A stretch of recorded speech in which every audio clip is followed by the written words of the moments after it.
Okay, so our lesson objective today, we are going to graph systems of linear inequalities.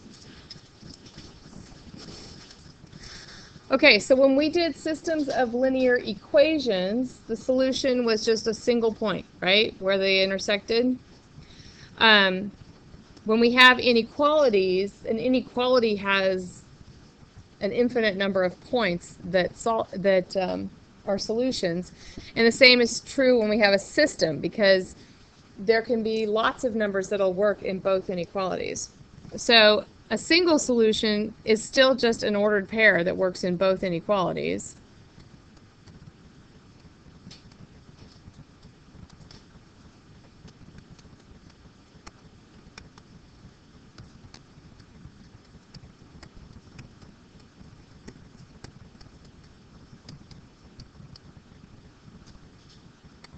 What's different is that there's no way you could list all the possible solutions because they're infinite.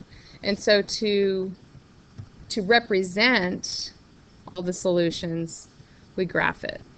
So where the graphs overlap,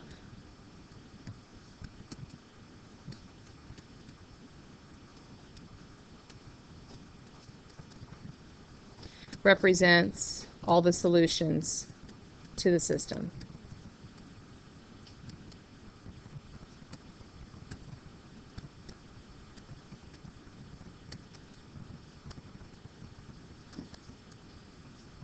So looking at the graph here on the left, my blue graph, it's all points where y is greater than 2. And then my other graph, it's a less than. And where they're overlapping is in that pink area right there. So that area where they're overlapping represents the solutions to the system.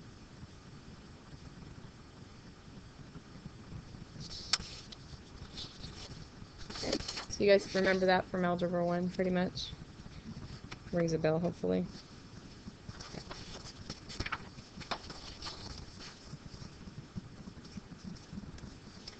All right, so you might also recall from Algebra 1 that sometimes there were special cases when we had parallel lines, but when it was just equations, that meant no solution. That doesn't necessarily mean no solution when you have inequalities. If I look at the first one on the left here, my blue graph is going this direction, and my red graph is going this direction, and I can see that they are overlapping between the two lines. So that's one possibility that you'll have with parallel lines, is that the solution might be between the two lines. Another possibility, if they're going the same direction, like if they're both greater than or if they're both less than, what can happen is they still have an overlap. It's just the same as one of the graphs that are there. They're both going the same way, so where they overlap is just on the side of the red line there. And so that represents the solution for that one. And then finally, when there is no overlap, that's when there is no solution.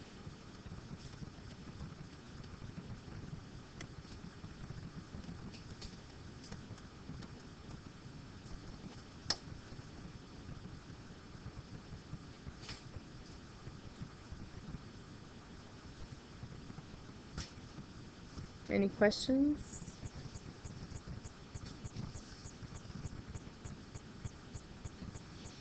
Okay, so since this is Algebra 1 stuff, and I want to make sure I have enough time for the more complicated ones, I'm not going to go ahead and do example 2. I'm going to skip it, okay? So let's see here. Because, well, yeah, I'm going to skip it. Because we have more complicated ones coming. You guys remember how parallel lines work? Do you remember those from Algebra 1? Yeah. Okay.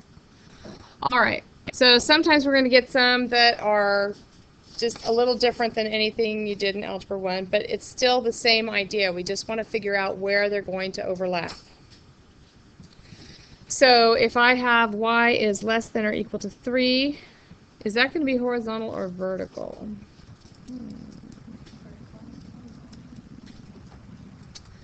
So there's some say horizontal, some say vertical. Well, if you can't remember, which obviously at least some of you don't remember because you're giving me the wrong answer, you can always make yourself a table. What is y always going to be? It can be nothing but 3, right? We're talking about this one right here. Can it be anything but 3? No, but x could be anything. Well, if I start plotting those points, what kind of a line is it? It's going to be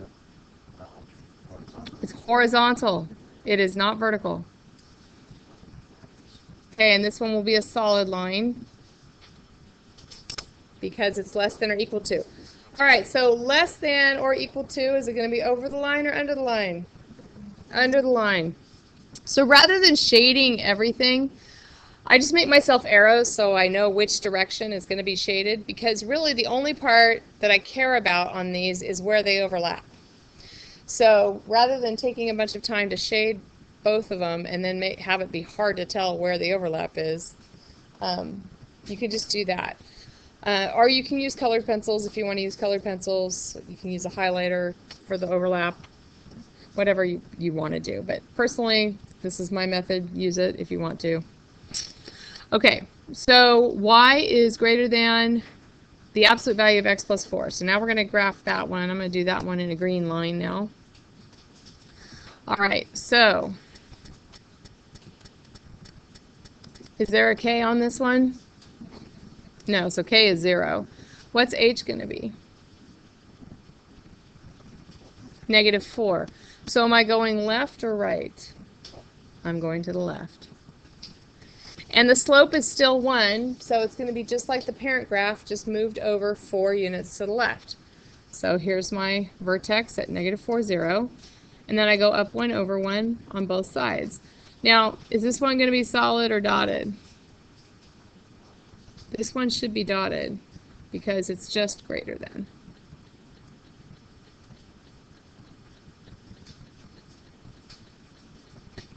Okay.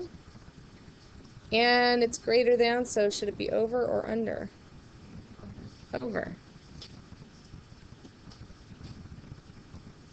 So now I can see that where it's overlapping is just this part right here, where the triangle is, essentially.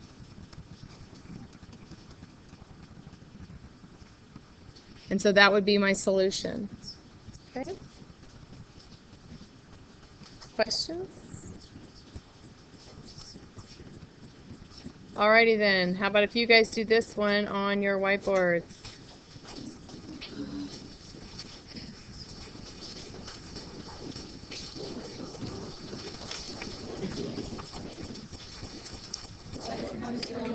All right, so did you guys end up with something like that? I saw some of you that had that. Are there questions you need me to answer? Yeah. What's your question? How do you know which way the arrows go? Whether it's greater than or whether it's less than. So if it's greater than, it's over the line, and if it's less than, it's under the line. Does that make sense? Okay. All right, you're going to have a few problems where you actually have to graph 4 on one graph. So I'm going to do this in different colors, so hopefully you guys can follow me. All right, so I'm going to do y is less than 1/2 x plus 3 in blue. So I start at the +3, and I've got a slope of 1/2, so I go up 1 over 2. Is this one going to be solid or dotted? Yeah, this one should be dotted. And it is less than, so that means I'm under the line. All right, then I'm going to use green for my next line. This one I'm going to start at -2. My slope is -2/3, so I go down 2 over 3. Is this one solid or dotted? That one should be solid. And it's greater than or equal to, so it's above the line.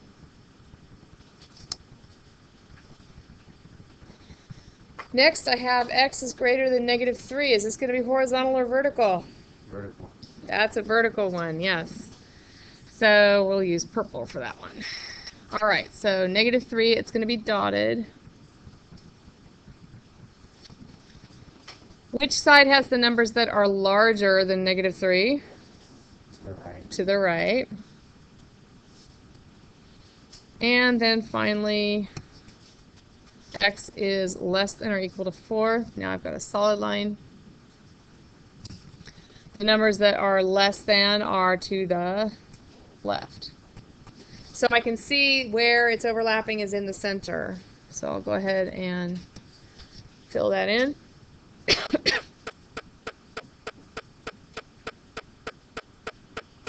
So there's my solution to the system of inequalities. What shape is that? A trapezoid, that's right. All right. Any questions?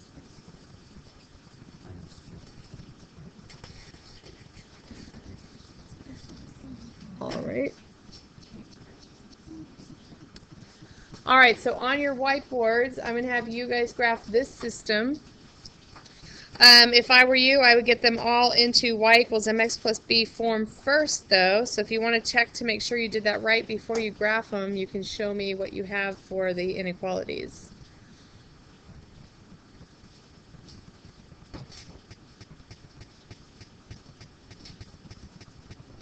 Okay, from what I saw, it looked like you guys were pretty much agreeing on the inequalities there. Y is less than -x plus 5, y is less than 2x, and y is greater than 1/5 x minus 4.